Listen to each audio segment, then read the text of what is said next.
ఇక్కడ రితు తుమ్మినా దగ్గినా తప్పేనా అంటే ముందు నువ్వు వెనకాల గొయ్యిలాగా అయిపోయింది రితుకి. తనేమో డెమాన్ కి డబ్బులు ఇచ్చిందని చెప్పేసి మాధురి వచ్చి నామినేట్ చేస్తుంది, డెమాన్ కి డబ్బులు ఇవ్వలేదని చెప్పేసి ఫ్లోరా వచ్చి నామినేట్ చేస్తుంది. నువ్వు నాకు ఇచ్చిన డబ్బులు సరిపోలేదు, నువ్వు నాకు ఇంకా ఎక్కువ డబ్బులు ఇచ్చి ఉండాలి, మొత్తం డబ్బులు నాకే ఇచ్చి ఉండాలని చెప్పేసి డెమాన్ వచ్చి గొడవ పడతారు రితుతో. సో రితు పరిస్థితి ఏంటి? డబ్బులు ఇచ్చినా తప్పే, ఇవ్వకపోయినా తప్పే, ఇచ్చిన డబ్బులు కొంచెమైనా తప్పే, ఎక్కువైనా తప్పే. సో ఏం చేసినా తప్పేనా అంటే తన పరిస్థితిలో ఏం చేసినా ప్రతి ఒక్కరు పాయింట్ అవుట్ చేస్తాను తప్పు అంటున్నారు. ఇంకేం చేస్తుంది ఆ పిల్ల? నాకు చాలా బాధ అనిపించింది.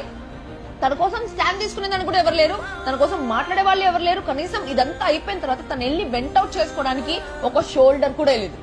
సడన్ ఐ ఫీల్ తను చాలా లోన్లీ అయిపోయింది, ఒంటరి అయిపోయింది. తను ఏం చేసినా పాయింట్ అవుట్ చేస్తున్నారు, ఏం చేసినా తను క్యారెక్టర్ అసాసినేట్ చేస్తున్నారు.